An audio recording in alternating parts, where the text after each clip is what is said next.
अनुगुल जिला कणिया महाविद्यालय अणानुदान प्राप्त अध्यापक एवं कर्मचारी पक्षर दस्तखत अभियान आरंभ होइछि। सूचना जे ओडिशा राज्य बेसरकारी अध्यापक कर्मचारी संघ पक्षर बारंबार स्थायी नियुक्ति दावी करि आसुथा बेले कौनसी सुफल मिलुनि।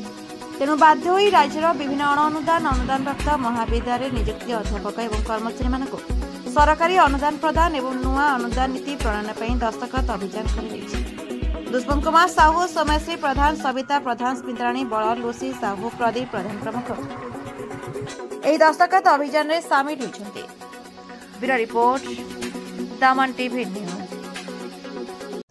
ओडिशा राज्य बेसरकारी अध्यापक और कर्मचारी संघ सभापति नेतृत्व क्रमे निर्देश क्रमे डिसेम्बर 20 तारिख सम्मानीय मुख्यमंत्री उद्देश्य आम दस्तखत अभियान आरंभ करूँ। आमर केवल एक दफा दाबी अच्छी जे सरकार 1/6/2008 रु 1/6/2018 पर्यंत बा मध्य जेतिक अध्यापक कर्मचारी अछंती समस्त को सरकारी अनुदानभुक्त करंतु बा जीआईए प्रदान करंतु। आमर सरकार को निवेदन रही दीर्घ 15 वर्ष रु अधिक ऊर्ध्व हेले मध्य लोक माने अल्प बा स्वल्प वेतन रे कार्यरत अछंती जहाँकि सेमानकर परिवार प्रतिपोषण करने संभव हो नहीं।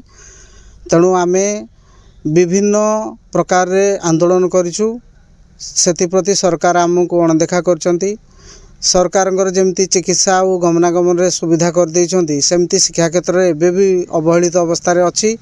तेणु शिक्षा नीति को सुदृढ़ करिया को हेले ए अध्यापक बा शिक्षक मानकर दुख दूर करिया आवश्यक बोली जनसाधारण मतामत रखुंती। एवं आम सरकार को निवेदन करुचु जे यथा संभव आमर दुख बुझंतु। आमको 1/6/2008 रु 1/6/2018 पर्यंत समस्त कर्मचारी मानू अनुदान सरकारी अनुदान भुक्त करंतु। सेतिपई आमे जनसचेतनता कार्यक्रम माध्यम दस्तखत अभियान करूँ जहाँ साधारण जनता आरंभ कर कृषक समाजसेवी अध्यापक डॉक्टर समस्त वर्गर लोक मानकर मतामत नहीं आमे सरकार को आमर दाबी उपस्थापना करूँ।